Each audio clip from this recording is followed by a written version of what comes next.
All of his co-workers were gone. What could it mean? Stanley decided to go to the meeting room. Perhaps he had... The confusion and the chaos all seemed to melt away as Stanley embraced the bucket.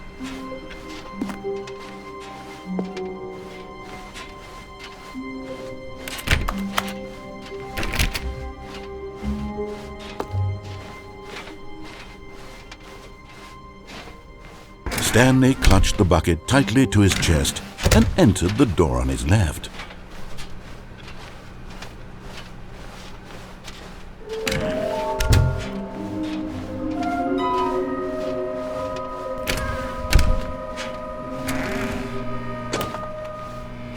Stanley, we must move on from this broom closet, simply because I have no remaining stickers. If I did, you can guarantee we'd be in here for hours.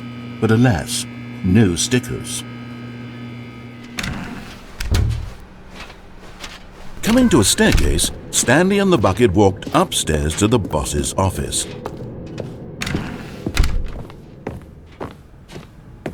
Stepping into his manager's office, Stanley was once again stunned to discover not an indication of any human life.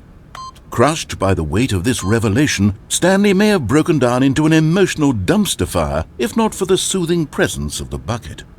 Even now, in his darkest of hours, did the bucket's warmth and guiding light pierce the dark clouds of confusion and chaos. It would be with him always. The bucket would, and he knew it. The two of them were inseparable. At this point, Stanley was so absorbed in the tender spiritual connection he shared with the bucket that he didn't notice the keypad behind the boss's desk. Nor in his bliss of simply being near the bucket did he have any notion that the PIN number for the keypad was 2845. But Stanley guessed the correct code by sheer luck. Was it that the bucket knew all along? Was the bucket guiding him? Yes, this is certainly the most logical explanation.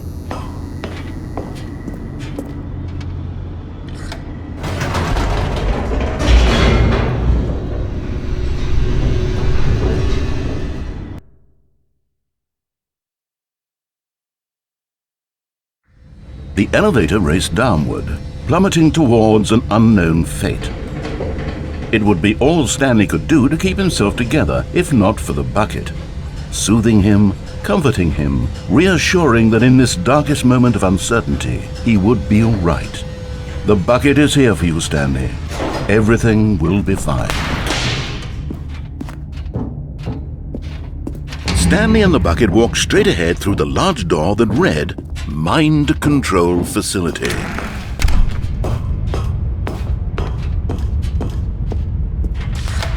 The lights rose on an enormous room packed with television screens. What horrible secret did this place hold? Stanley and the bucket both wondered to themselves.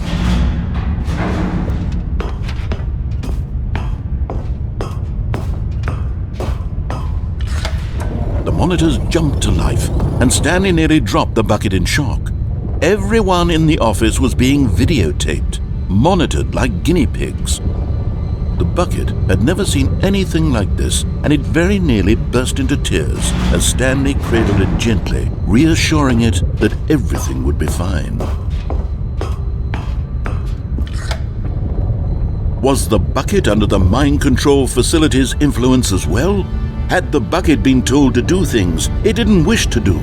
What kinds of things does a bucket want to do or not want to do in the first place? These questions raced furiously in Stanley's feeble mind. No! He screamed into the bucket. He couldn't accept it. His own life in someone else's control, never! He squeezed the bucket tighter, his one friend in the entire world. At this point, he could trust no one except for the bucket.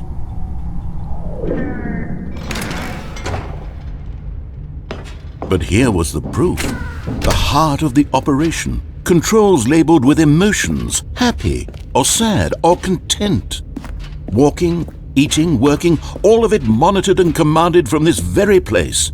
And as the cold reality of his past began to sink in, Stanley decided that this machinery would never again exert its terrible power over another human life. for he and the bucket would dismantle the controls for good.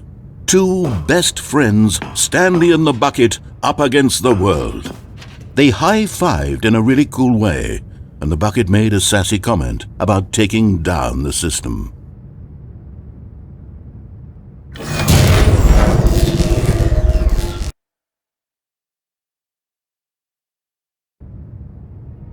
Stanley and the bucket waited in blackness. Was it over? Yes, they had done it. Stanley and the bucket had defeated their greatest and darkest enemy, freed themselves from the tyrannical grip of the evil mind control machine. Freedom was now mere moments away. Excitedly, the two of them began to discuss the kind of life they wanted to live once they stepped through this massive door. The bucket wanted to learn to roller skate. Stanley wanted to sneeze in every country on Earth. Both of them wanted to begin watching a movie, any movie, but then stop it halfway through and begin watching it in reverse from the end. True, it was a simple life they envisioned, but it was one they'd lived together, with one another to lean on, to trust, to support, and... What? Wait. What was happening? Why had the door stopped? Was Stanley and the bucket not about to be freed? An unbearable silence filled the room, lingering in uncertainty, until finally the truth hit Stanley square in the face. This building did not want the bucket to leave. Even the facility itself recognized the incredible calming presence of the bucket, needed the soothing warmth of the bucket, would go to any lengths not to part with the bucket. No. Stanley can't leave this place, not while he has such a precious bucket in his arms. Not while this building has anything to say about it. Stanley realized he would never again leave this very room. But at least he has the bucket. To be trapped eternally in darkness isn't really so bad, Stanley thought to himself. As long as I have my bucket with me, right? I'll be okay, won't I? Stanley gulped. Very soon now, he was about to find out.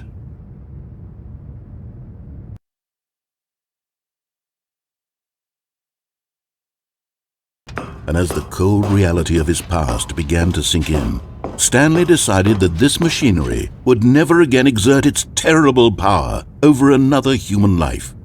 For he and the bucket would dismantle the controls for good.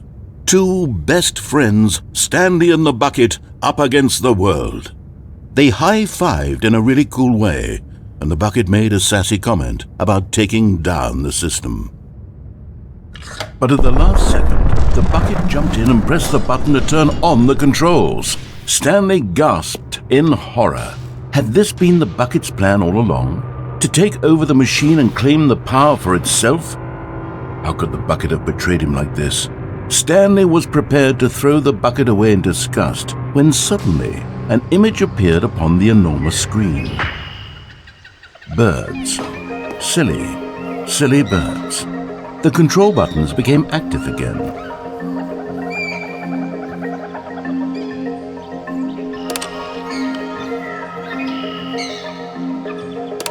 Stanley flipped through one video of silly birds after another, and then it dawned on him. This wasn't a mind control facility at all. It was a facility for monitoring and surveilling silly birds all over the world.